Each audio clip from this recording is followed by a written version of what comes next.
What's up, and welcome to episode 2 of 2 Balls, 1 Puck. It is June 14th, 2023. My name is Tommy Gerasi. I am here with my two brothers, Jacob and Joey Gerasi, and we're going to see what everybody is up to before we kick it off. So, Joey, how are you? Doing good, brother. Doing good. Excited to talk some sports again with you guys here in the Media One studio in Jamestown. So, got some exciting stuff to talk about. Little Bills, Sabres, Yankees, the three teams we know and love. And excited to be here with you guys. Jakey, how are you on this fine Wednesday evening? I am well. I am quite well for those grammar fanatics out there. Someday, Very good. Maybe not today, I would like to be introduced second, not third. I've actually kind of settled into it, so I think you're just going to be third all time. But it's counterclockwise. You're also the youngest. But it's counterclockwise. Youngest or oldest to youngest. True. Should have been born sooner. One day, I'm just going to start talking right before you, and I'm just going to be like, welcome to, and we're just going to both start the intro. And Jacob's going to do his own edit and just completely cut out your intro and put his in. I'm going to auto-tune my voice, make it really obvious that it was not part of the original edit, and be like, Yeah. welcome to. Actually, one of the funny things that we do, because we have, we might have mentioned this in episode 0, but the three of us have 4 other siblings. We're a family of 7. And I was talking about this with somebody recently about how occasionally we would see who can name the 7 of us the fastest in a specific order. So Wait, like who within our family can name ourselves, or who outside? Oldest Andrew, youngest. Tommy, Pippi, Joey, Jacob, Michael, Mary. That was a rough start. That was a rough All right, start. youngest to oldest. Mary, Michael, Jacob, Joey, Pippi, Tommy, Andrew. That was Jacob. Random order. Timer, Jacob, Michael, Mary, Pippi, Andrew, Joey. That was great. That was actually That was awesome. That was pretty impressive. Thank you. That was very impressive. I've practiced that That order specifically? in my head. Okay. To Lily, your cat? No, just now. Okay.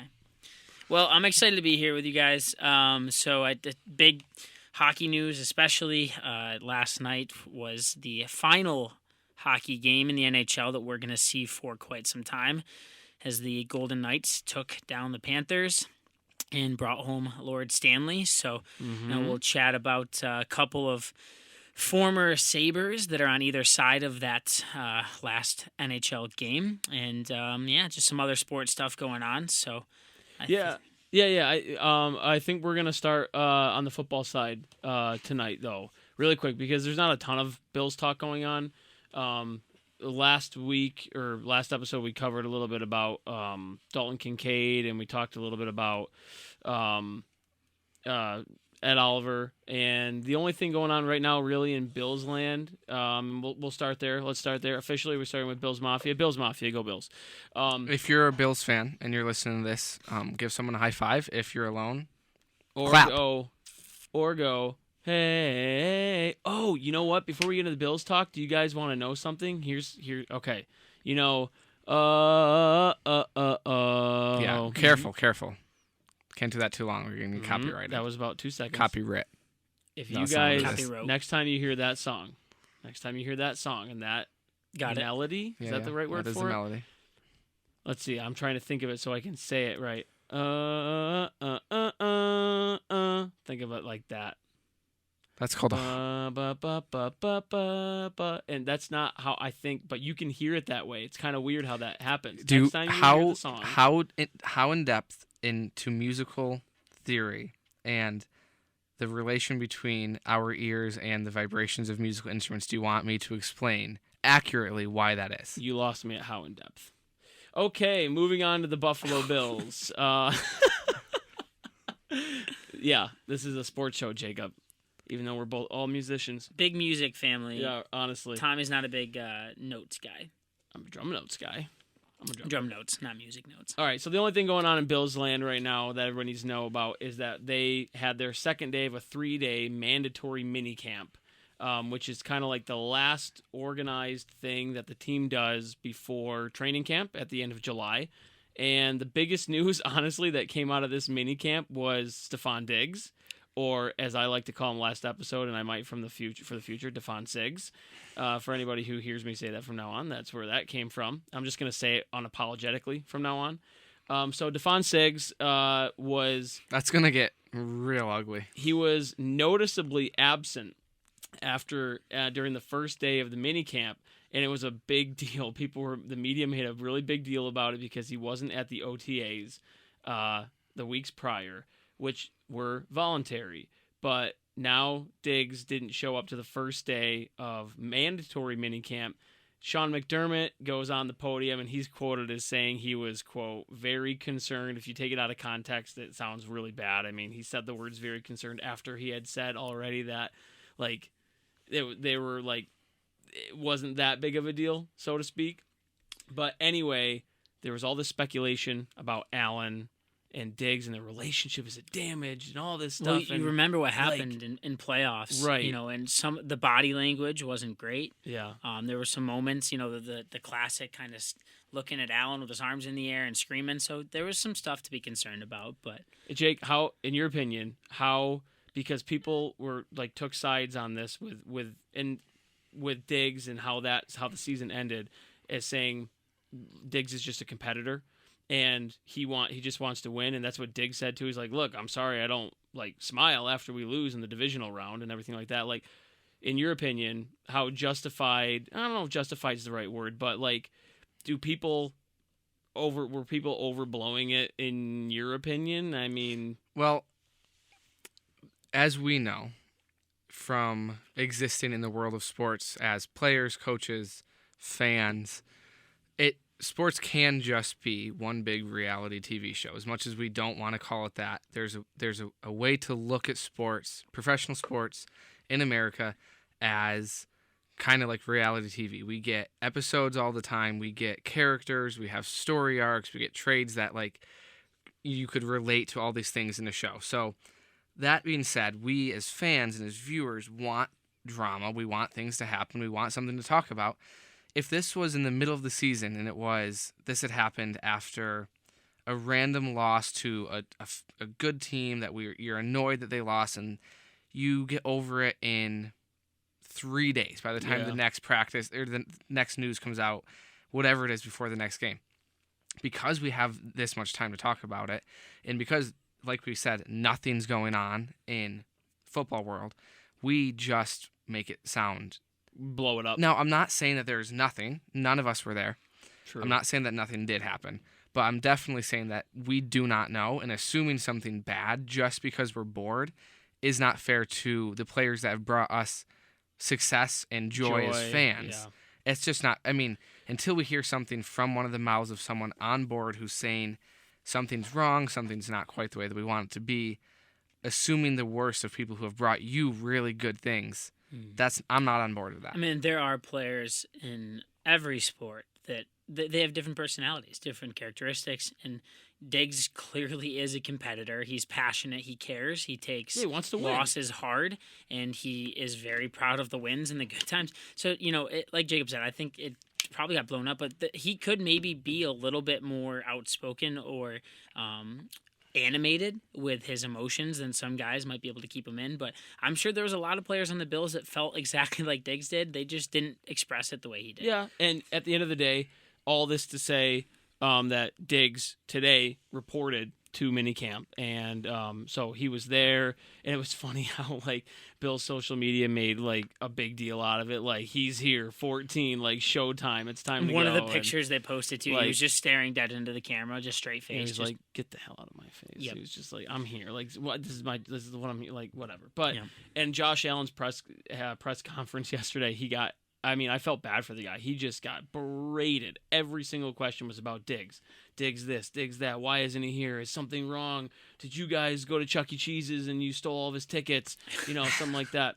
But that's not what happened. I don't know what is going on, but Allen kept it very professional. McDermott kept it professional. Mitch Moore kept it professional. He's like, dude, I got crap to do. He's like, I love Diggs. We all love Diggs. And, like, whatever he's going through or whatever's going on, like, the people that are like need to handle it are going to handle it, and like he's going to come up and play. He's going to show up and play football. Well, also to continue. Wow, Cole went from being really good to really bad. For those who don't know, the Yankees are playing the Mets currently for the second game of the Subway Series. But continue with the Bills. The Bills, we'll get to the Yankees in a bit. Mm-hmm. The where were we just? Diggs. Diggs. The fact that he's wearing his emotion on his sleeve, and we are upset about that. Imagine if he was not, he's saying smiles. Imagine if he was completely nonchalant, or if he was. We hear about how emotional all of the players are behind the scenes. Into the fans, they just show themselves as like robots. We wouldn't like that either. So the fact that we're getting emotion from players, whether it be necessarily what we want at the right time or the wrong time, they're still people, and it gives us as a fan base things to latch onto as their personalities, their character traits. We don't want to root for robots. That's not the point of this sport or any sport. It's good to see. I mean, obviously, we talked last episode, and it's very clear that, Diggs, when he's his best, is one of the best in the league. And so, an important piece of the Bills' offense, and he has been one of the best wide receivers his entire career. So we have to be excited that, if there was any sort of negative skepticism, anything like that about him, that he's there. And if he's there, he is going to work his tail off. Yeah. He's going to compete. He's going to try to be his best self. And hopefully, if there was any negativity between him and Allen or somewhere else, they're grown men. They're competitors. They've got the same goal in mind. They're going to get through it. They had their handshake going back again today. Yeah. Like it. I mean, you know what? Like Jake said, I think that there's just a lot of bored Bills people. Like, look, we're talking about. We've already talked about it right now for like 6 minutes. You know what I mean? So my last thought on it is, if he wasn't one of the best offensive players on the team or in the league, we wouldn't care. Yeah, if he was our 5th or 6th or 7th string wide receiver, probably not talk about it. Yep, you're right. So anyway, mandatory minicamp, that unfortunately, that's the biggest story that's come out of it, honestly. But a couple of other things to touch on that we can, use minicamp to almost set our sights on training camp at the end of July, things that are going to be storylines to watch for. Minicamp isn't going to be a proving ground for it, but it's a good jump start for these things. Is the competition at defensive end, and the fact that essentially we can probably say that 3 of these defensive end spots are locked between Von Miller, if he's healthy at the start of the season, which you hope that he is, you pray that he is. Greg Rousseau and obviously the signing of Leonard Floyd, and that leaves a real competition for obviously the last starting spot on defensive end, but also down the line between Shaq Lawson, Epinesa, Shane Ray, who is unlikely, incredible comeback story, and Boogie Basham, who hasn't really shown a lot to this point. What a great name, Boogie Basham. Basham, come on, Boogie Basham, Booger. It's a great name. Booger Basham. No, Booger Basher. Booger Basher. That was my nickname in high school. He didn't pick his nose. He definitely got. He definitely picked his nose. Von Miller is listed. He picked his nose, wiped it down, bashed it onto people. Boogie Basher. Yeah. I'd like to see his birth certificate to see if that was actually his name or if he kind of grew into that. Boogie. Yeah. Okay. Von Miller is listed on the Bills roster as a linebacker. Yeah, he's an edge rusher. Right. So my question is, so is Leonard Floyd. He's listed as a linebacker, which is interesting because they have more defensive ends listed than. It's a lie. Same amount of defensive ends listed as linebackers, and you would think the Von Miller would be listed as a defensive end if they're both the 2 options. Especially, I don't think that they pay. No, they care I'm just too much about that. What I was just saying. It's interesting that we're talking about these positions. And just looking at the roster, they seem to have more people on defensive end that we don't want to talk about than linebacker who are going to play defensive end. This is interesting. Well, talking about that linebacker, there is now a hole, and there's a bit of a competition. Not necessarily starting in minicamp, but it's another storyline to watch for out of minicamp going into training camp. Very much so, a very real competition. Edmonds is gone, and he was Chicago, I think he was. And Jake, if you want to pull up the stat, I think he played the most defensive snaps the entire season for the Bills. Well, it would make sense as the Mike Edmonds, yeah. I'm pretty sure. I'm pretty sure. Want to make sure I was so, there's a spot there. The potential's there. So that's another storyline to watch for. And as we go into training camp later in July, we'll actually deep dive into these. But we just wanted to say, these are things that are going to happen, that are going to be real, and minicamp can be a good look for the coaching staff, for eyes to be on these guys. And, some, like we talked about the competition at defensive end for a couple of spots between like maybe 4 or 5 guys, honestly. He was third. Third in defensive tied for second. So yes. Okay. Who is the favorite to emerge as the starter at middle linebacker for the Bills? That's the storyline. That's something to think about. You've got the Bills have 2 third-round picks, Terrell Bernard from last year and Dorian Williams from this year, that are going to be in competition. And then you've got Terrell Dodson and A.J. Klein also in the mix. And Dorian Williams has been getting work at middle linebacker, and Brandon Beane had said that he seemed to say that he would get work at outside linebacker. So it's interesting how that's changing with Williams. So just something to think about that we'll talk about more later down the line. But that middle linebacker spot with Edmonds gone is up for grabs. Dodson had the most games. He played all 16 as a linebacker. He had fewer tackles than 4 players in his position who had 3 less games than him. Dodson? Yeah. Really? Interesting. Okay. Well, anyway, that's something to keep an eye on. Yeah, so those are just 3 quick little storylines, and it's funny that we spent the most time talking about the least important one, truly, with Diggs. Yeah. But 100%. anyway, But that's the drama we like. Yeah. So anyway, but again, Bills talk is kind of light right now, so we are going to switch gears, and something new that we're going to try to do a little bit more of is when we switch gears from team to team, is to do a little something fun in between each team's talk to kind of split things up, break things up a little bit, and show that we're clearly moving from one team to the next. So with that being said, as we move from football to the Buffalo Sabres and hockey, I'm going to toss it over to my younger brother, Jacob, whose hair is looking exceptionally well this evening, but not the best in the studio. 3rd place behind Joey and then me. 1st place, anybody who wants to watch on YouTube, check me out. I've got the best hair in the studio right now. Nope. Look.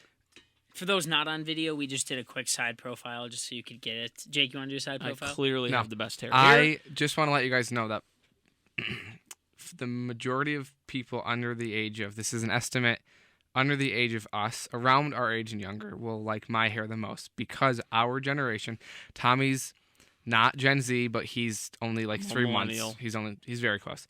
Gen Z born likes in 95, Jacob. Yeah, you're close. Gen Z likes longer hair. So people our age, Joe, I'm not doing it for that reason. I'm just saying, if people come and look around our age, I will have the most people liking my hair. I don't even like my hair. Would you like a sticker? Do you want a lollipop? I used to carry stickers in college. I would carry them in my book bag. Do you want a gummy worm? So then I could ask people sarcastically if they'd want a sticker, and then if they said yes, I would give them a sticker. Anyways, Jacob, go ahead. What do you got? Yeah, so I wanted to come up with a Bills game. Well, I want to do a football-related game. So what we're going to do is we are going to play paper football on silent. Okay, explain. No, I'm just kidding. We're not. Are you talking about the game where you flick like the? I was making. Yeah, so I was going to be a thing. Can you give me a gummy worm with some orange in it? Yeah, absolutely. Joey actually has gummy worms. By the way, we are not playing paper football. What I did want to do though is, as we go, I want to make more in depth and more special, more specific quizzes. But don't give me the gummy worms. I haven't had dinner. But for now, I want to start off with real simple. So for all 3 teams, we're going to start off with something really simple.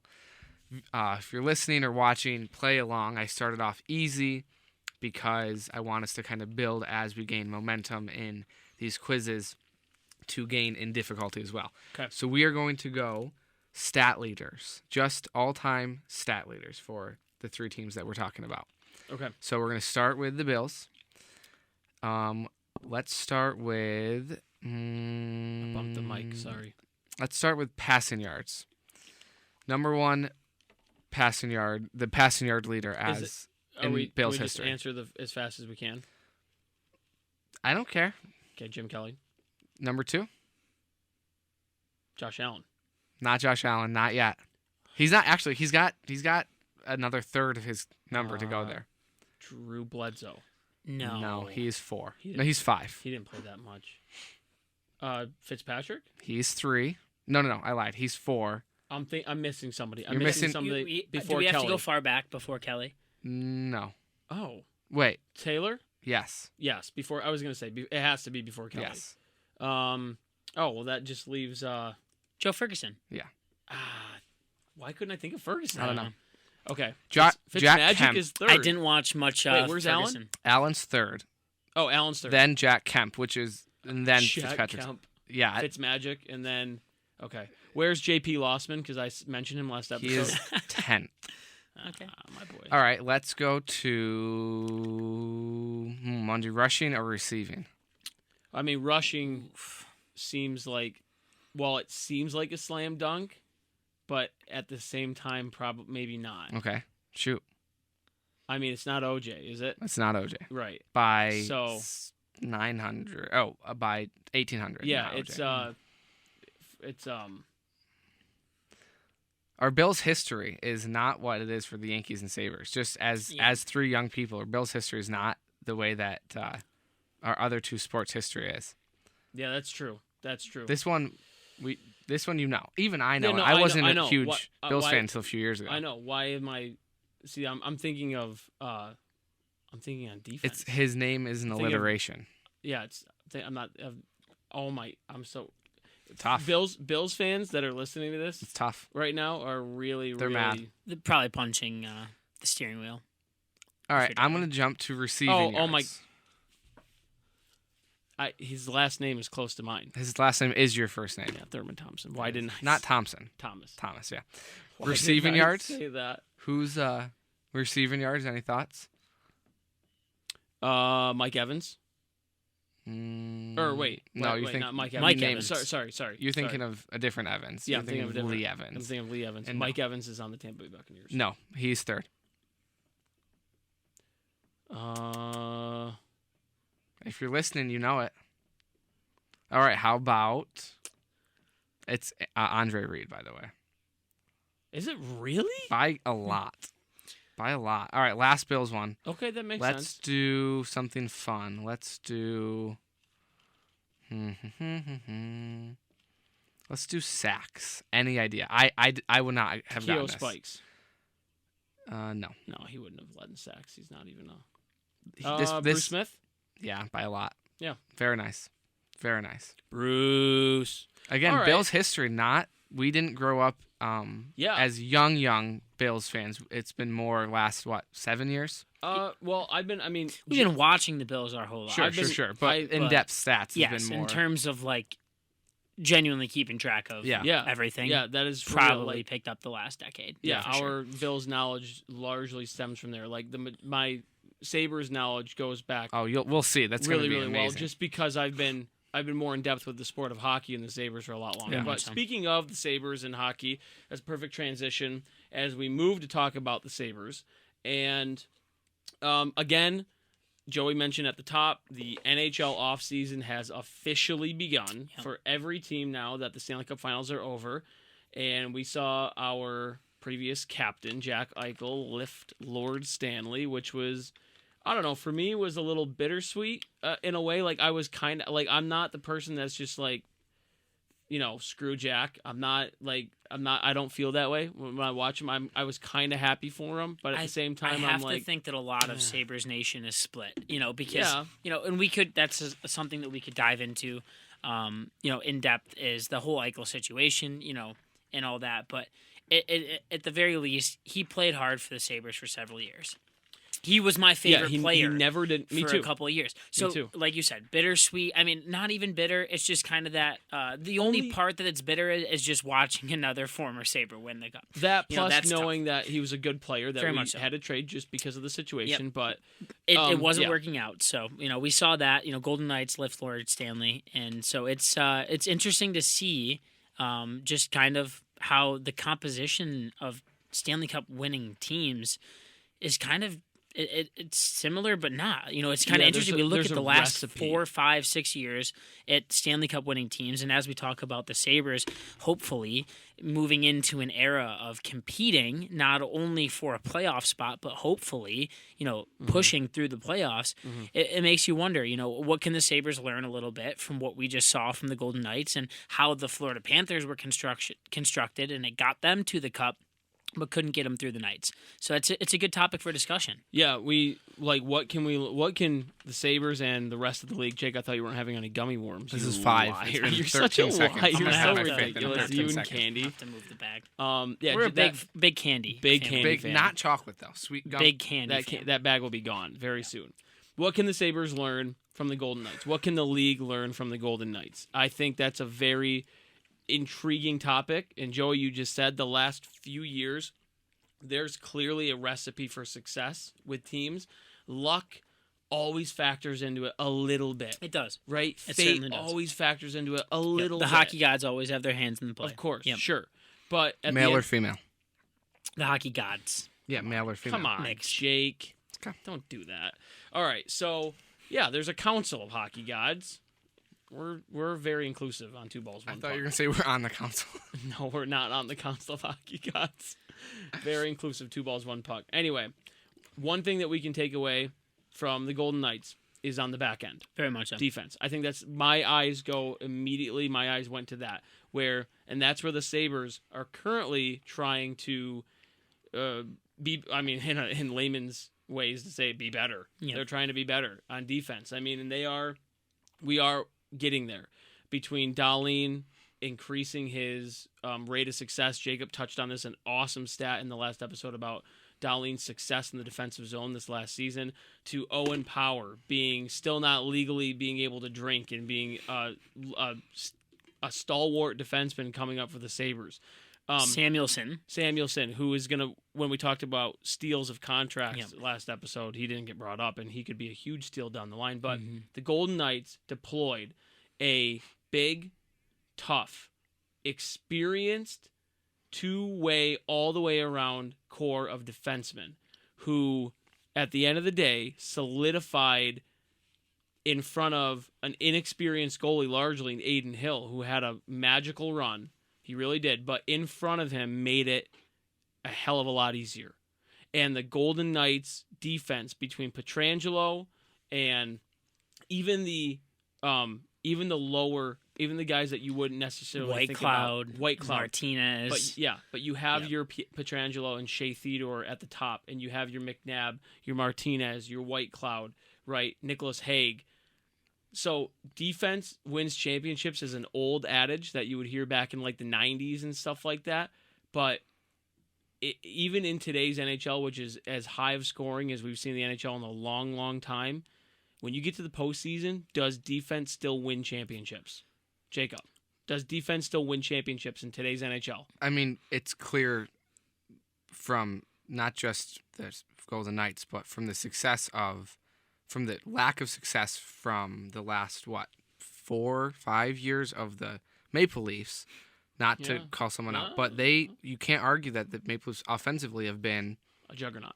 Yeah. Unbelievable in the regular season. Well, yeah, and then mostly, but the defense has been absolutely 100%. That is what wins. We'll get to baseball. Pitching wins in baseball, defense in hockey, and to be honest, in football, there's the last Bills playoff game. We had multiple periods of 10, 15, 20 minutes where it looked like the Bills did not have Josh Allen on the field because defense was just so solid. So, yeah, and I actually wanted to ask you, Tommy, this is me not knowing. I could Google it, but I just want to know. Have the Golden Knights had the same general manager since they started as a team? No. Okay, because when their first year, obviously they were gifted a different entry draft Are than... you one of those guys? Do you think the Golden Knights got handed a team? No, not handed, but they had a better opportunity than when the Jackets and Wild and Predators came in. True. That is 100%. true. They had a much better team. But they chose to build a team made for the playoffs right from the jump. They did not build the Maple Leafs. They built, like we saw the Hawks and the Bruins have through the 2010s. They built a team that has been a playoff style, this composition you guys are talking about from the jump. And I know this is a Sabres. We're going to focus around the Sabres. Yeah, but this segment is what can we learn from the Golden Knights? They went from the beginning of their team to the fighting in the corners, blocking shots, intercepting pass lanes that the Sabres have not had since I was 9 years old. Yeah, you think about, and Joey, I'll let you chime in here too, but you think about, Jacob, those teams that you're talking about, the Sabres of old, the early 2000s, mid-2000s Sabres, right? Mike Greer. Sure, the 05, 06, the Jochen Hesches, right? The Paul Gustad. Pominville playing 2A. Sure. Yeah. So, and Jacob, I think what you were getting at there too is that the Golden Knights built their team that way post-expansion draft when they first came into the league. Because when they came into the league at first, they took, like looking at them now, you wouldn't think that their team was anything. They took Jonathan Marchessault, just won the Conn Smythe Trophy, as the playoff MVP, and when he got taken in the expansion draft by Vegas, he was like high risk. No, right? Take. No, but what I'm saying is when they go hunting for these guys, they knew the style that they wanted to build. Yeah, the William Carriers and such. Keegan Colasar. Sure. Yeah. Trade, but honestly, the amount of commendation that you have to give to Vegas in their front office for how they continue to build their team through trade and free agency after that. But their style hasn't changed. True. Very true. But, trading for Mark Stone is gargantuan. Yeah. Adding guys like, obviously, Pietrangelo in free agency. The Shea Theodore is signing, or is so underrated. And let's not forget they also traded for Eichel. Yeah, and you know what's funny about He's that? good. We talked about this before we started recording, everybody. For those who might not know, Jack Eichel is the first player in the salary cap era. So since 2005, 2006 season, he's the first player that makes $10 million or more to win a Stanley Cup. And that's kind of crazy. But it also shows you that you don't necessarily need the best players in the league. You need the right players. You need the right ones. The right ones. So, and we just saw, the arguably two best players in the league, in McDavid and Draisaitl, put on a performance for the ages. They were the points leader. Are they still? Did McDavid still finish playoffs? I think he got passed. I think finally in the cup finals. I think I think they got passed. For the points leader all playoffs, and he was 2 rounds only played. So, it's interesting to see, and I think the Sabres can learn a lot from them, but to your point about defense wins championships, we have to remember that I don't know where they ended. And Jacob, do me a favor and check this real quick. Eichel did finish first in scoring in the postseason. That, as a Sabres fan, hurts a little bit. It does. But Jacob, do me a favor. Look up NHL regular season this past, the goals scored in the NHL for the regular season. Okay. Because for a large part of the year, the Sabres were battling for most goals scored in the season with the Bruins, who had this unbelievable historic season. The Sabres were right up there for the majority of the year in the most goals scored. And for a lot of the year, they were hanging around 500. Mm-hmm. So it really shows that the Sabres not only can see Vegas with their incredible decor, not made up of the biggest names. Yes, Shea Theodore, and, Pietrangelo, great defenseman. But we have Dahlin. We have power. Mm-hmm. The guys that might not get all the credit, they're the ones that took this team to the championship. And in the finals, I think they set a record for the most block shots in a series in NHL history. And they didn't even go 7 games with 3 OTs in all the games. Yeah, and they played a sound defensive game, 4 lines of offense and 6D. And that's really what got it done. The Panthers were a great hockey team. Yeah. They couldn't get past the brick wall that was the whole Knights team. Well, and you might be thinking to yourself, defense. Vegas scored a ton of goals in the Stanley Cup final. They scored 9 goals in the clinching game, which is the most goals scored ever in a clinching game in Stanley Cup final history, by the way. I mean, to be fair, that game was, it was over. It was over. But how many goals did Florida score? I mean, they scored a couple times every single game. But at the end of the day, Vegas was able to continue to keep Florida out of their own net while they let their offense do their job. Well, there's no professional team in any of these sports that can't put up points, whatever the term you're going to use for each sport. So having that defense, this old adage of defense being a good offense, some teams don't not have the ability to score. It's whether they're being stopped and whether they're stopping the other team enough. So the Knights having the ability to shut down Florida, which no other team, 3 juggernauts from the Eastern Conference could do. The top 3 teams in the East. Shutting them down, that just allowed their goal scorers to do what their goal scorers do. The Bruins, Hurricanes, when they're healthy, and Maple Leafs have as good, if not better, scoring than the Knights. It was about giving them the opportunity from having that fantastic defense. It all comes from there. So when we look at this, that's a good point, Jake. And when we look at this now, because the point of this conversation is what can we learn? What can the Sabres learn from Vegas? And now, so if you really look at the 2 rosters side by side, okay, what on Buffalo's side can we compare to Vegas' side? Well, okay, Vegas had an absolute superstar who, funny enough, was Buffalo superstar for a long time with Jack Eichel. But do we have our high-end elite superstar? Yeah, his name is Tage Thompson. Yep. And he's making less money than Jack Eichel now. And look, I was a big Jack Eichel fan up until he left. I really was. Bought his jersey. I still have it, the number 15 jersey. But anyway, we have the high-end scoring. And Joey mentioned that the Sabres were up in the top echelon of scoring during I have this that year. stat, so when you're done, okay, send it over. And that depth, though, that gets lower on the offensive side, that can contribute in the defensive end. That's something that the Torontos of the world, we see them fail year after year in the first round. They blitz through the regular season, and obviously they finally broke it this year, and they got past the first round. But the Lightning, the last couple of years, the Colton Rosses, the Nick Pauls, the Blake Colemans, and these might not be names that any of you have ever heard of before, but that's exactly my point. Yep. That's exactly my point. And the Sabres might need a little bit more of that going forward. And when you go to the blue line, even more so. Has anybody, Alex Pietrangelo, sure, he's a huge name. He was a big ticket free agent when the Vegas signed him.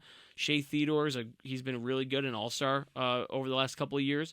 But aside from that, how many people, just casual hockey fans, have heard of Zach Whitecloud or Nicholas Hague or Braden McNabb?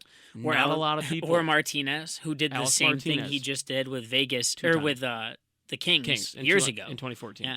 Actually scored the Stanley Cup winning goal in overtime against the New York Rangers. Great one. So, Jake, what's that stat? I'm curious. Okay. Yeah, so we can look at it in 2 ways. Goals per game. Number 1, Edmonton at 3.96. Number 2, Boston. This is average. Yep. Boston at 3.67. Number 3, Buffalo at 3.57. Number 3rd in average goals per game. In total goals in the year, number 1, Edmonton at 325. They, if you don't know, have a guy named Connor McDavid. He's all right. He's I heard good. he was pretty good. Number 2, Boston at 305. And number 3, the Buffalo Sabres at 296. Now, you flip it to goals against. Don't know if you want to flip it to goals against, because the team that missed the playoffs by 1 point, the Buffalo Sabres, which is another conversation. No, I don't want to talk about that. I don't want to be reminded. Let's of count. That. I really 1, don't. 2, are 3rd in the East and 6th in the whole league for goals against. That For is the the most worst. goals against in the season. So that would be the 24th or 25th. And There you go. it's too many. The recipe look at the- for the Sabres' success this upcoming season is very clear. And I don't think that we're the only ones talking about it. I think that obviously Granato and Adams know this as well. And we hope that in the offseason and start of the year, this is something that we can see on paper changes. And yes, players can develop and change, but we definitely need some help on the back end.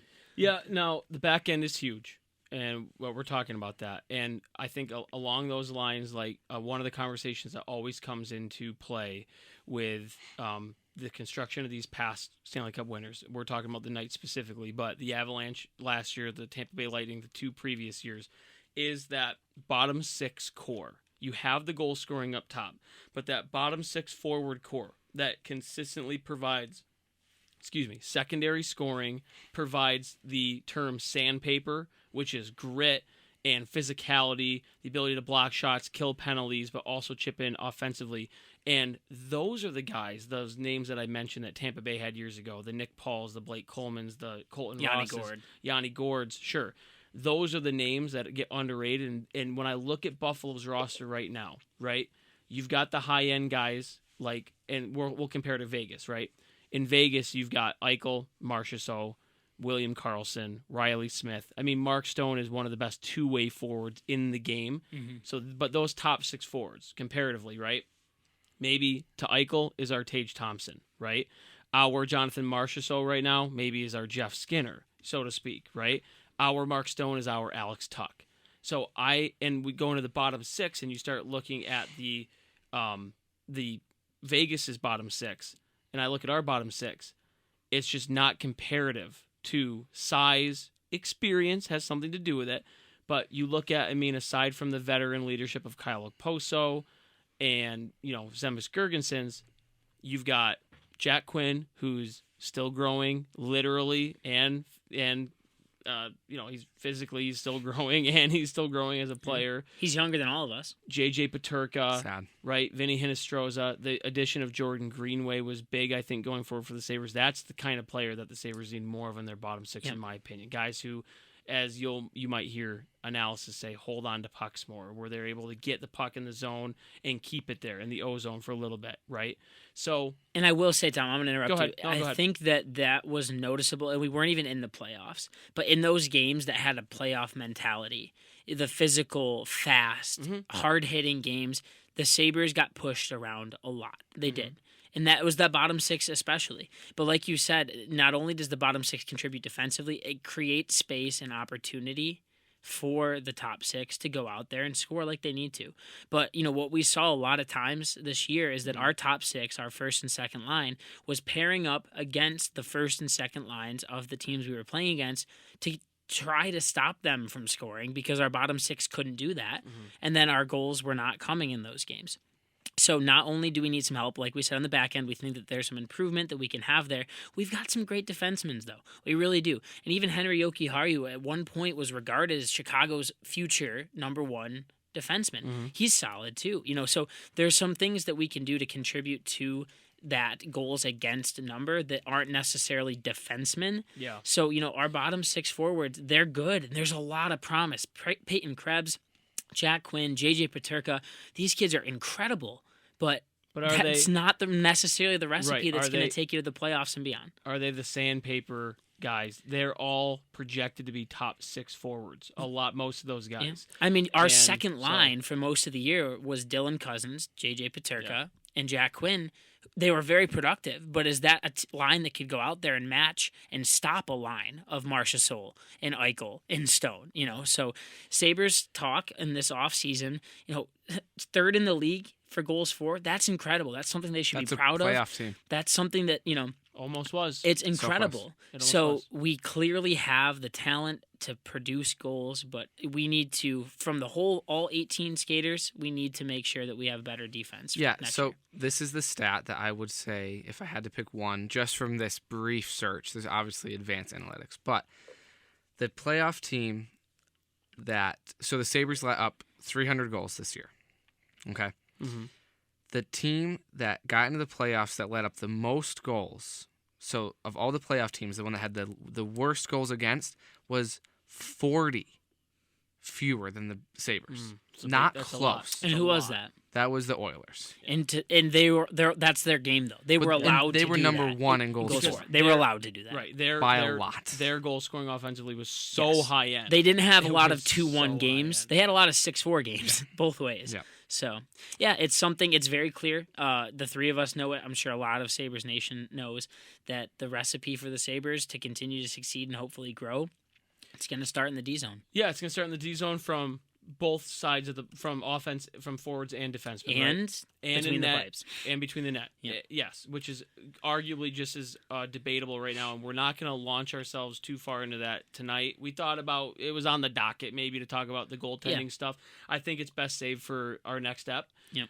We're going to talk about Sabres, the goaltending buzz, the trade market buzz. There's a lot of questions in between the pipes for the Sabres, because one could debate if the Sabres had a legitimate goaltender, number 1 goaltender throughout the year, that could have snuck him into the playoffs. And obviously Devin Levi was awesome when he came in, but it was kind of too little too late at that point. And he was, I mean, right. He needs a season. So we're going to talk about that a little bit more. I think in our next episode, the trade buzz in general, but mostly kind of continuing the discussion of defense into the net. Goalies will be next. Yeah. Right. Average of 2 inches can be stretched to an average of 6 inches. Joey needs to know that. significantly less. For We are other talking reasons. about bladders. The average bladder is 2 inches when empty. I really think you should Joey's- have made that clear before we started about going from 2 to 6 inches, Jacob. The I average said bladder Joey is needed. 2 inches when Okay. empty and can be expanded up to 6 inches when full. Now, The difference between 2 to 6 inches is very different. Joey's bladder is Not that you would. 1/2 of 1 inch when empty right, don't have to and deal with that. 1 inch when full. That is being made up on the spot. But to be honest with everyone listening, Joey is famous. I mean, within work, within our family, for just having the smallest bladder. He pees just so frequently. And so going forward, not because we think that it's the funniest thing ever, which it is funny, It is but to because it's us. completely necessary, we are going to add a segment that involves around Joey leaving to go use the bathroom because we won't get through an episode. That may or may not be in every episode. I Joey, probably you have- will. You It could you probably pee will. right now? Yes. I was Okay, going to well, there say, you go. I was going to I let you need right to. now. You don't need to? I do. Yeah, you do. So anyways, Joey's 2-inch bladder when soft is... when empty is not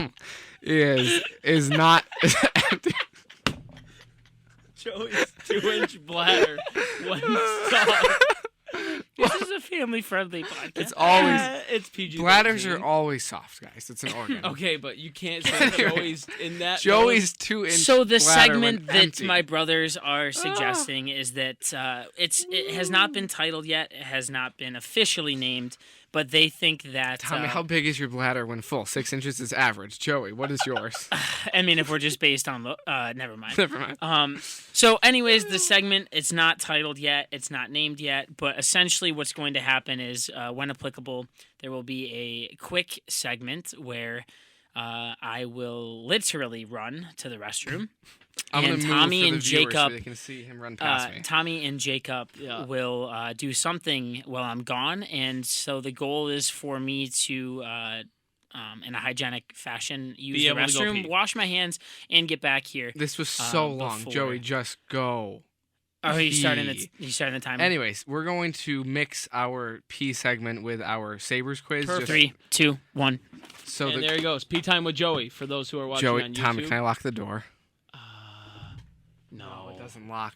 Bummer. That would have been good. Joey is not in the room. He's peeing. Okay, He's so running to go pee. So Tommy, it's just me and Jacob. What's for- up, Jake? we're going to try to name. We're going to try to do something as many times as we can in Joey's allotted P time. All right, we got about 35 In seconds. the future, we're going to hit a timer. I Okay, missed it, all but right, you're going all to right. start with the Sabres games played leaders. All time. All time. Okay.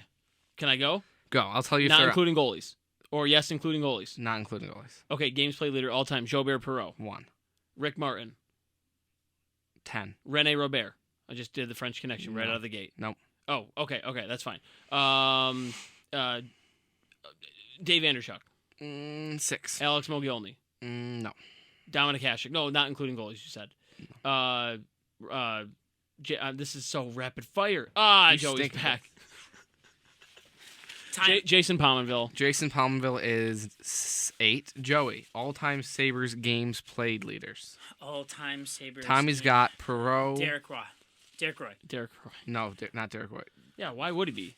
Tommy has Dumbass. Perreault, Anderchuk, Pominville, and Rick Martin. So you're missing some. Ryan Miller.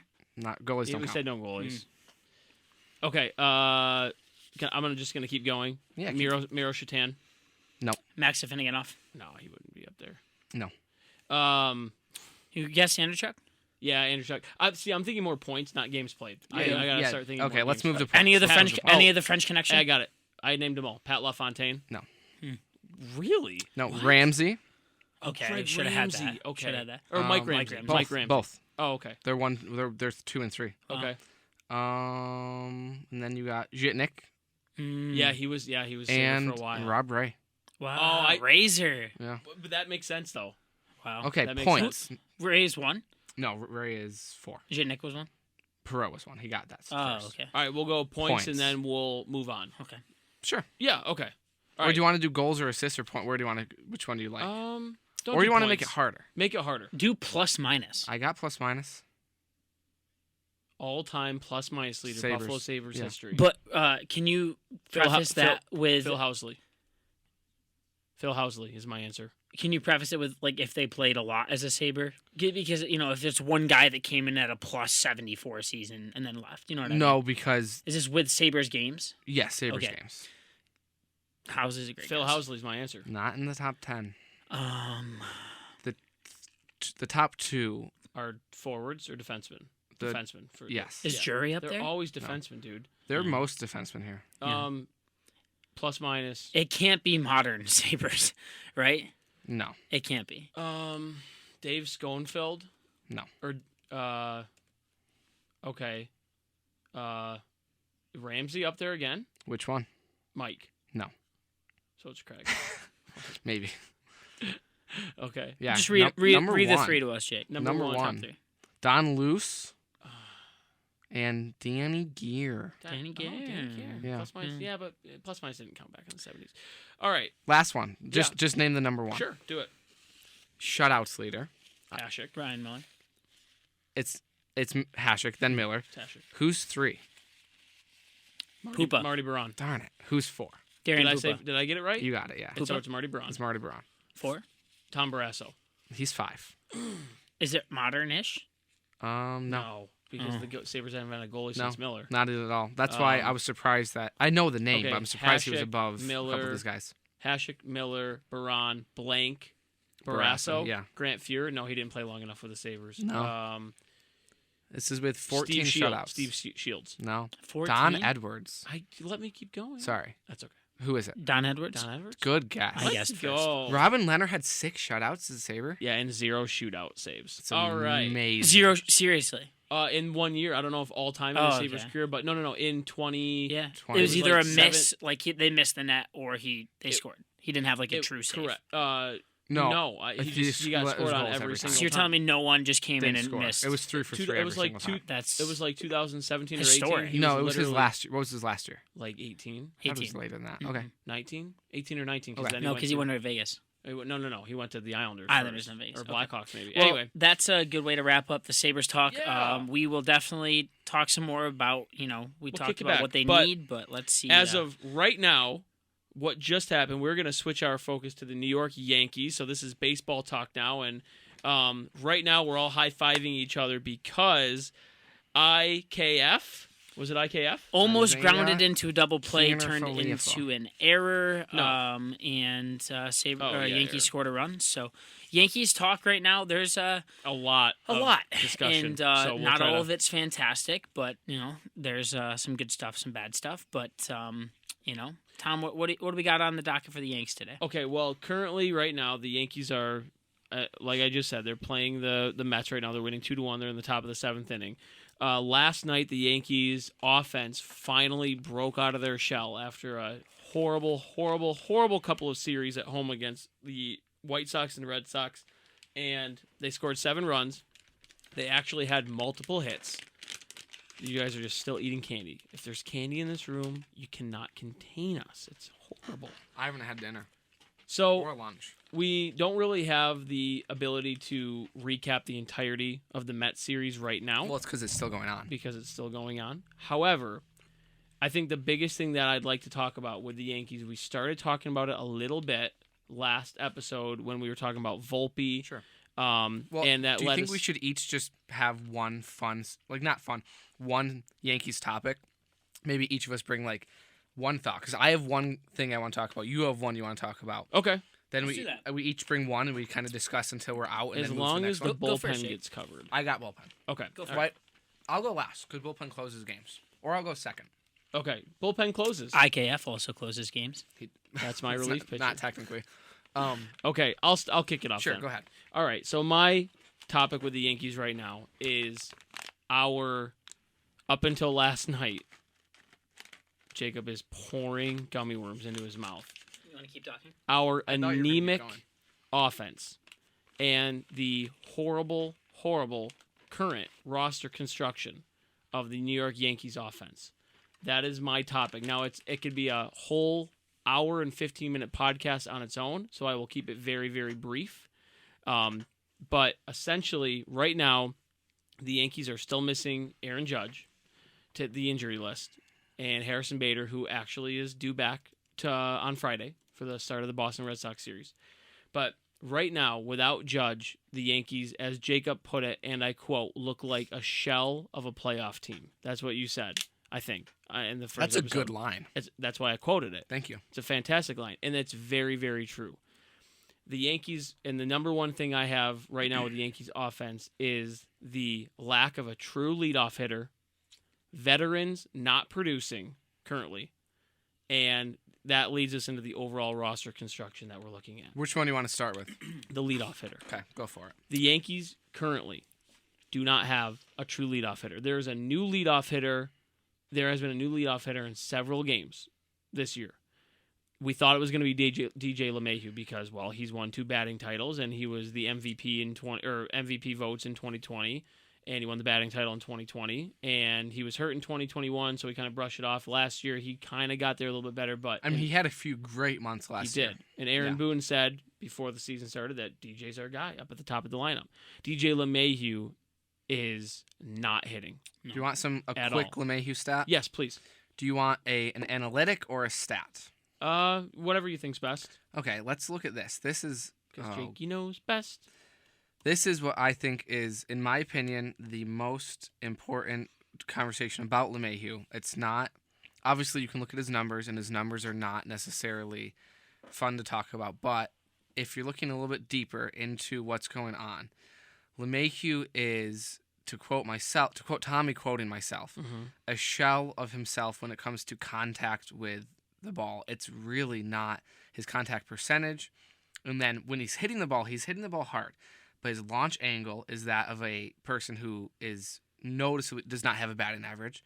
His hard hit percentage is not that of someone who is crushing balls. It's my Baseball Savant page is currently frozen.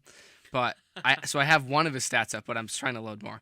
But so what I do have up, I can tell you, is that his exit velocity, how hard he hit the ball, is just the lowest it's ever been in his career. The percentage he's hitting the sweet spot of his bat is the highest, but his contact percentage is the lowest.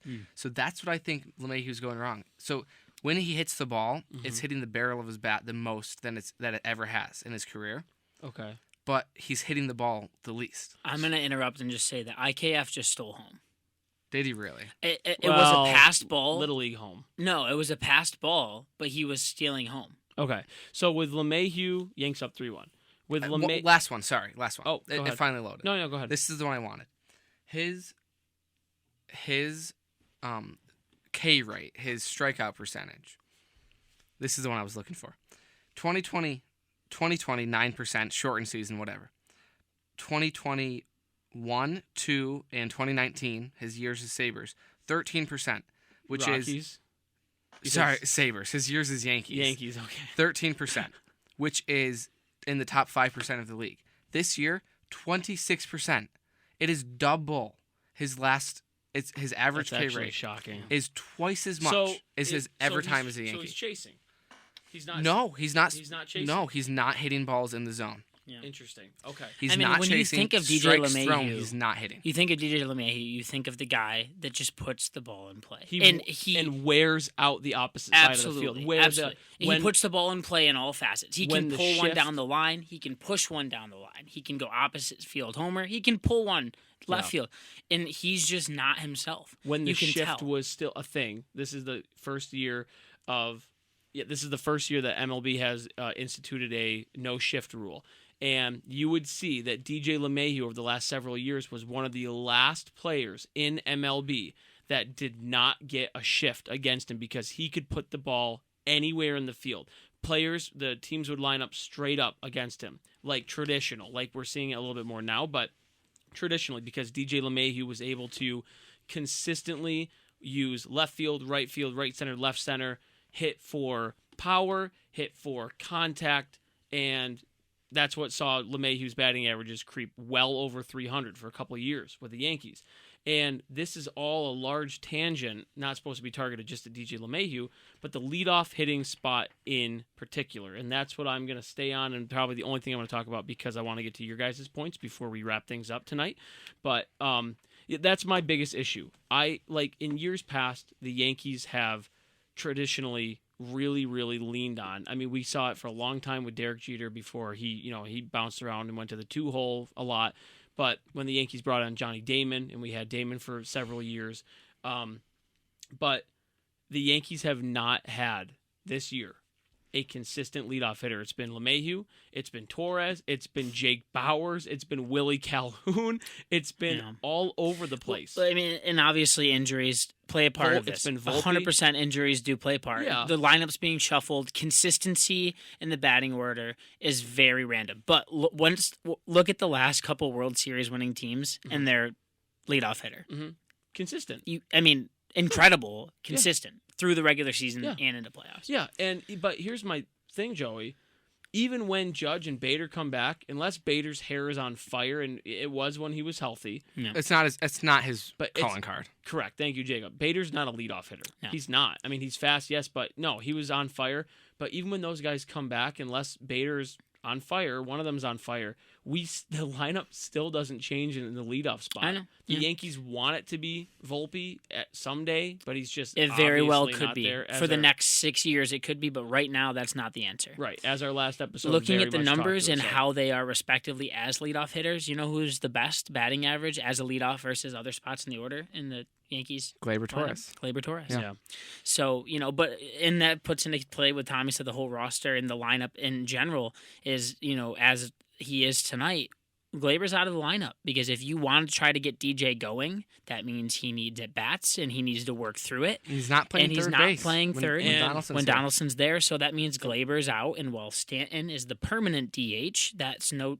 So it's hard to think that they're limiting themselves by what they have going on in the roster, not just the batting order. Yes, and so when I talked about what I want to talk about was roster construction and offense and everything, that's kind of that's very, very, very tip of the iceberg, talking about the roster construction, where essentially, here's the quick version, the Yankees have too many infielders and designated hitters and no outfielders right now, and we also don't have enough left-handed hitters, which I want to get into another segment down the line with talking about the that's actually, if you got, we each were kind of going to pick something to talk about. I was just going to go ahead. Okay, well, perfect transition. I think that, that's where literally the two things that I was going to mention is that looking at our roster, active, not injured, currently playing games roster right now. Okay.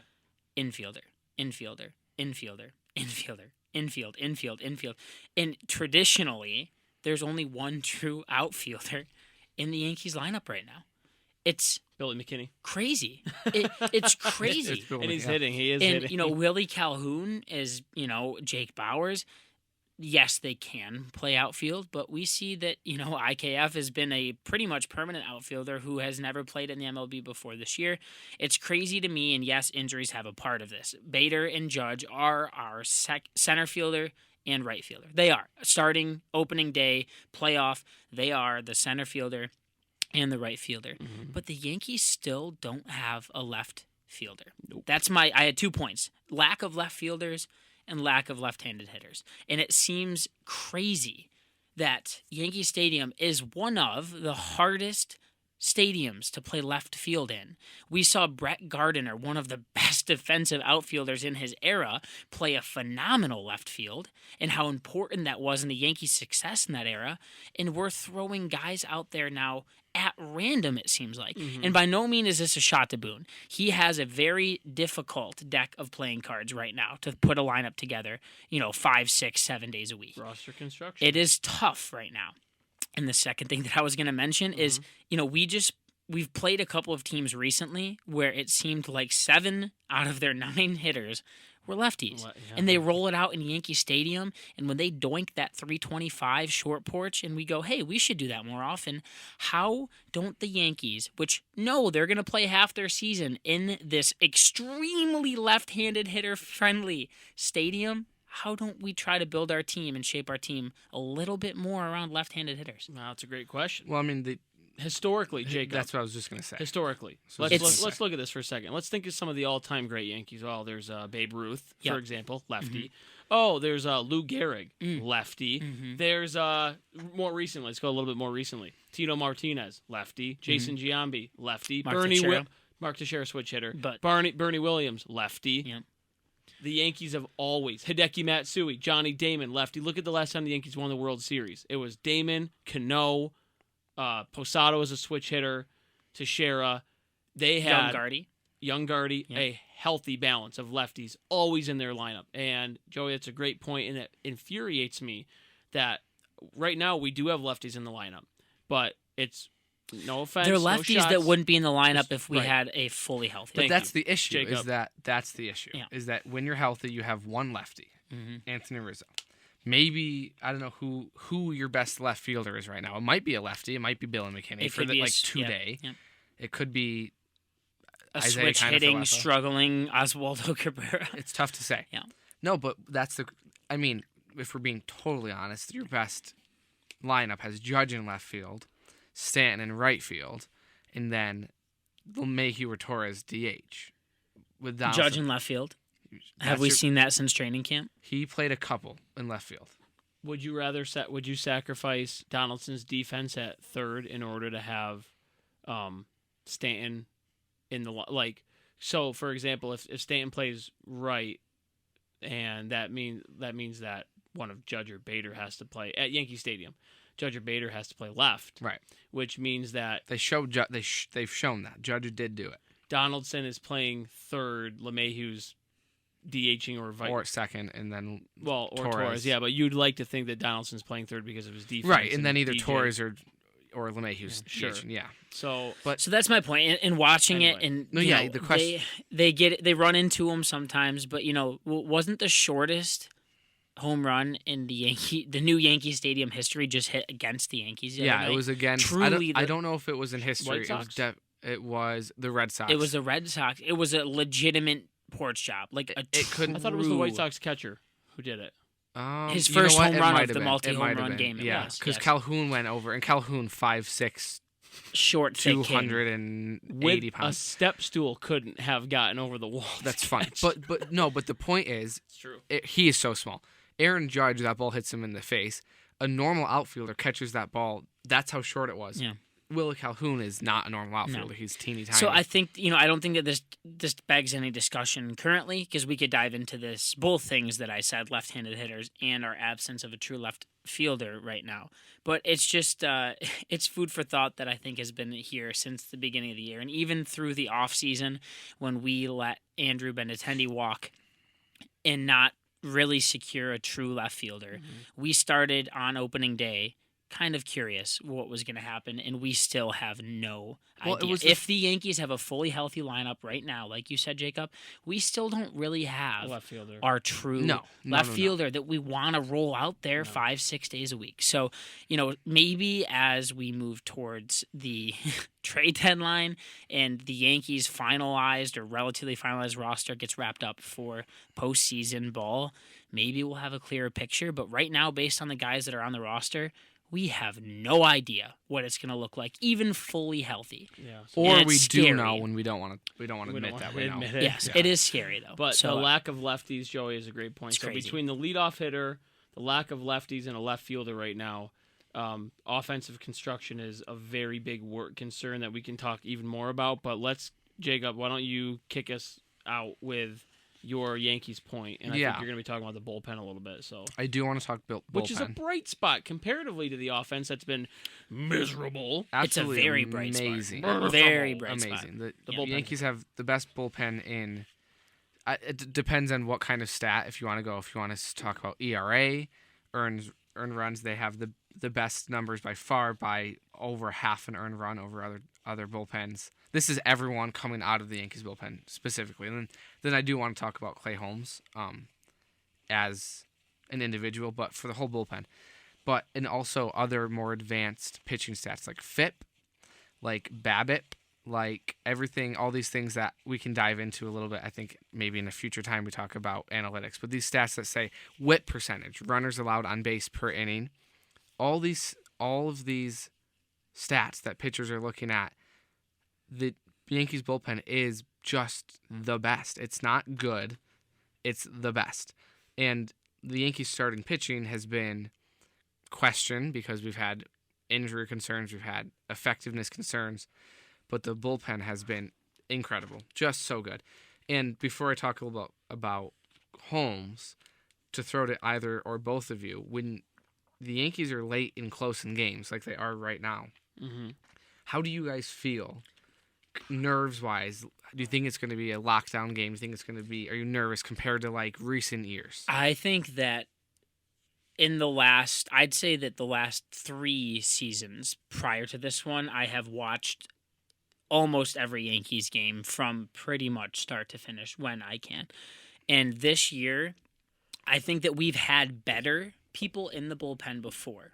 Bigger names, better numbers, name-wise. Quote unquote, better relievers or a true closer, quote unquote. But there's several Yankee bullpen guys that I feel very comfortable with. Ron Marinaccio, if you don't know the Yankees, you probably have never heard of this guy. He's incredible. At one point last year, he was one of, if not the best for a stretch of time, relievers in the entire league. Wandy Peralta, like Jacob, you're going to touch on Clay Holmes a little bit more. Yeah. But there's some guys that are just make you feel, you take a deep breath. They're coming in from the bullpen. You see Boone Point and you say, okay, he's coming in. I don't remember in recent history having this much confidence in a bullpen, and the Yankees have needed it. They have really needed that bullpen strength that they've been getting. It helps save the offense from time to time, because when you score without Judge, they're scoring less than 3.5 runs per game, which is really bad. Yeah. So when that's happening and your starting pitcher gives you a good effort, if your bullpen is not perfect, you will lose the game. Yeah. And they've been really good. This is a fun stat, and then I'm going to get to Holmes to close this out. Usually, that was a joke. That was not on purpose. Or the 8th. Don't close. No 9th inning Holmes. Very true. Usually starting, so you have, I'm just going to talk about ERA really quick, which is like kind of outdated a little bit, but it's still relevant. It's still a go-to. Yeah. But usually starting pitchers have an average ERA between like 3.75 and 4.25 is like a solid middle of the order starter. Bullpen pieces can have an ERA of anywhere in the 0s to the low 2s is really, really good. But as we know, bullpen ERA can be totally unreliable because you got to get a guy who comes in for 2 games, gives up 5 runs, and then for 20 games gives up 1 or 0 runs, and his ERA is going to be bad. That is to set up this point that the Yankees, 9 of their top 10 leaders in ERA are out of the bullpen, which is unbelievable. Usually you have 2 or 3 guys in the 1s and 2s, then you have your starters and your 3s and 4s, and your bullpens in your 3.5, 4.5, so 5. One starter in the top 10. It's Garrett Cole. I was gonna guess. Ooh, I just lied to you. Domingo Germán is number 10. Oh, okay. At 3.49, which is actually pretty good. Domingo but Germán. to have 8 guys leading your hands. ERA, no kidding. Your bullpen. Yeah, that's incredible. That's impressive. That's a fun stat. Let's not forget really quick before you get into Holmes. I mean, right now, like we're seeing incredible performances, and Ron Marinaccio, Joey, it just came into the game right now. Bases loaded, 2 outs. Yanks are up 3-1. This could get ugly, or we could see another bullpen interjection. We're talking about him right now. Marinaccio is bad with inherited runners. When he comes in with runners on base, he's bad. So my hopes just went down.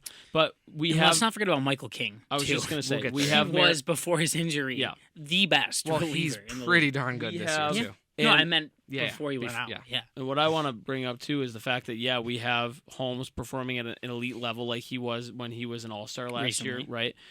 Recently. We have Marinaccio. King is performing all consistently. He might be our most consistent bullpen piece is Michael King. Wandy is hilarious and fun, and he's awesome.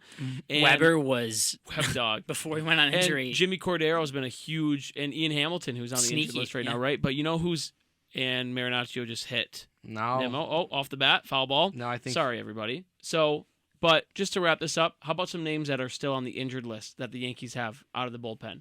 Jonathan Loaizaga. He was their number 1 reliever for 2 years. Scott top three reliever. This name probably totally F. escapes Ross. people, but Scott F. Ross. He was Yeah. good. So Lou good. Trevino, who we got in the Frankie Montas. These trade were with three the A's last guys year. that we would want in playoffs, and Yes. they're still there. Not on the team currently. And also, just on his way back from injury, after being re-signed, is Tommy Canley, who so much has fun. the Tommy potential- Tight Pants. Tommy Tight Pants. So We much love fun him. to watch. So anyway, all this to say awesome. that our bullpen, while our offense has been just abysmal recently, our bullpen has been the glue that's held us together and got us to win some games that we have not scored enough runs in. So Jacob, as we approach the end of this episode, I'll let you kind of wrap us up with this bullpen talk and the Yankees with Clay Holmes, if you want to, and then we'll tail it off from there. So go ahead.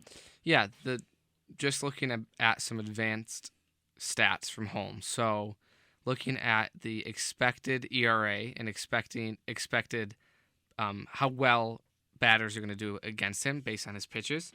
He is 86th percentile. So based on the analytics of his pitches, he is in the only 14% are better in what you expect to come off his bat. So that's an advanced stat. What it means is when he's in the game, there's only 14% of pitchers who are better, who are expected to be better than him. But the stat that I like by far the most, this is why I want to talk about Holmes. His barrel percentage, 100 percentile. That means that when batters are against Clay Holmes, he is the 100%, the number one, the top percentage. Essentially number one. There can be guys tied with him in how unfrequently opposing hitters get the barrel of the bat on the ball. That's so incredible. that means they are not crushing. All of his runs are given up are dinks, doinks, Walks. errors, Yeah. and I mean his walk is pretty average. Yeah, And you have to think that as the fan, we've seen that. You know what I mean? Our concern with Holmes has never been, honestly, it's almost similar as Chapman. Once in a while, Chapman would get taken deep. You know, when the ball's coming in at 97, 98, 99, 100, it can go out pretty quick. But our concern with Holmes has not been, is his stuff good? Or, you know, does his fastball move? Is it hard to hit? Is he going to throw strikes? So now that he is throwing strikes, he's not getting hit. no one can touch him. Yeah. That's incredible. What an incredible stat to Isn't have that a fun? pitcher that you know isn't going to give up a really hard hit. Same thing with Oh. expected slugging percent, 95% expected slugging. Wow, So that's crazy. Well, I think that the Yanks are And going to I need their bullpen. really hope we didn't just curse the Yankees bullpen because Marinaccio just hit a batter to score a run in and then just gave up a base hit, and there's a replay going on right now. I told you, and Marinaccio is Nemo's not the inherited runners guy. You were dead right on to that. sum it all up, though, the Yankees have been struggling Mm-hmm. offensively without Judge, and even as compared to other Yankee teams as a whole, with Judge, still not the most offensively powered teams. Don't However, have enough lefties. Yep. Don't have a true leadoff hitter. And don't have our guys we're paying big bucks to playing big buck baseball. So there's a lot in Yankee land that we're going to keep talking about. They are full swing in their season. You know, we got another series with the Red Sox coming up that will be in the midst of that series when we record next. at the end but- of it. Yeah, hopefully. Pretty much, yeah. But, you know, Jacob, like, great numbers, great stats. That's really cool on Holmes. But, you know, needless to say, the bullpen has, pun, literally been the Yankees' saving grace in this stretch. Because we still do have a very impressive record, and it could be a lot worse if our bullpen was even league average. We would have a much different record. 100%. So, close us closing out. out. Holmes. I did Here not. comes Holmes. I did not invent this term. Just kidding. But he is Sherlock down Holmes. Sherlock when he's in, it's a Sherlock Sherlock Holmes. Guess the Yankees' number 1, 2, 3, 4, 5, 6, 7, 8, 9 all-time home run hitter leader. All Nine? time, ninth. Yeah, guess the number 9 home run leader. It's so random. If you get it wrong, we're ending the episode. Hideki Matsui. Aaron Judge. No, neither are close. Okay, fine. I went. Okay, can I go obscure? Oh wait, I just lied to you. No, I didn't. Wow. No, I was right. Liar. You're good. Okay, 9. This is home runs with the Yankees. Okay. So A-Rod doesn't have all of his. Right, Teixeira. right. Mark Teixeira. Teixeira. No. No. It's So not. I told you we're ending the one episode. more guess. Yeah. we are. But I'll go one more guess. Yeah. We're ending it anyway. Yeah. 9. 260 home runs. Don Mattingly. He is 11. You guys don't know anything about the Yankees, turns out. Poop. Derek Jeter. Derek Jeter. Wow. Number 2. Number 9. Number 2. No, he was number 2, Jake. Well, My bad. that was Loser, a Jacob, learn your history. good episode there, talking some. I'm sorry, Bills. last one. Oh. Did you know Right in the that middle of the closing. Jeter was the stolen base leader for the Yankees All time. all time? He is? Well, he played so much when he was fast when he was younger. That's crazy though. Actually, Ricky Henderson is second. It actually is okay, crazier to real think quick, about that he's Jacob. ninth How in many home total runs. did he have? 358. How many games or how many full seasons did he play, or seasons of baseball? He played 9. I'm 18? curious I was his gonna say it was average. close I'm to curious 20. his average. Not a lot. What 18. does it break down to 19? roughly average? And I'm gonna say hot take here that Don't. You. What are you doing? Anthony Volpe will break Derek Jeter's all-time stolen base record. Oh, okay. That's not in a his hot career. Take. I thought you were going to say Derek Jeter. That's kind of a was hot take. overrated or That's saying something. Volpe's going to be a Yankee I for was a gonna be long like, time. Screw you, buddy. Yeah, Jeter's an all-star. He's an Jeter's all-timer. averaging 20 a game. That's Another not Yankee topic that we touched on Yeah. last episode. A little bit of news real quick before we end that. Yankees manager Aaron Boone said that Volpe being sent down is not something they talk about, not an option. So, hopefully this kid can contribute to the offense more than he has recently, but he's not going anywhere. So let's build some confidence. He's the future. He's doing his developing here at the majors. I wonder if That's he a likes. guy from- That's a guy from Jersey. Does he who's like saying, pastrami? Volpe's just He a comes kid. into the He's doing corner his store to get a development from pastrami his majors. sandwich. Okay. He comes in here to get his pastrami from me. What do you want me to do about it? Tell me you can't be in the Yankees? Your face is turning very red. You should bright breathe. red. Well, everybody, thank you for hanging out. If you went through Tommy's miserable Jersey accent at the very end of this episode, talk some Bills, some Sabres, some Yankees. We're looking forward to chatting with you guys again. Yeah, thanks everybody. Love you guys. It was a lot of fun. Follow us. I was just It's gonna going to beat send me us to off. Oh, we have a new ad. I'll start that and you finish it. We are now active at 2ballsOnePuck@gmail.com. Yeah, if you so- want to send us an email to talk to us, critique, thoughts, it. ideas. No explicit photos. Tell If you us want- whose haircut truly is the best in the Yep, podcast. That if you want to name Joey's P segment. Yeah, give us a good name for Joey's P Or segment. talk about how big your bladder gets when it's soft. All right. So this has been 2 Balls, 1 Puck. Thank you guys. Thanks, everybody. This has been fun. We look forward to seeing you on the next one. All right, love you guys. Have a good night. See ya.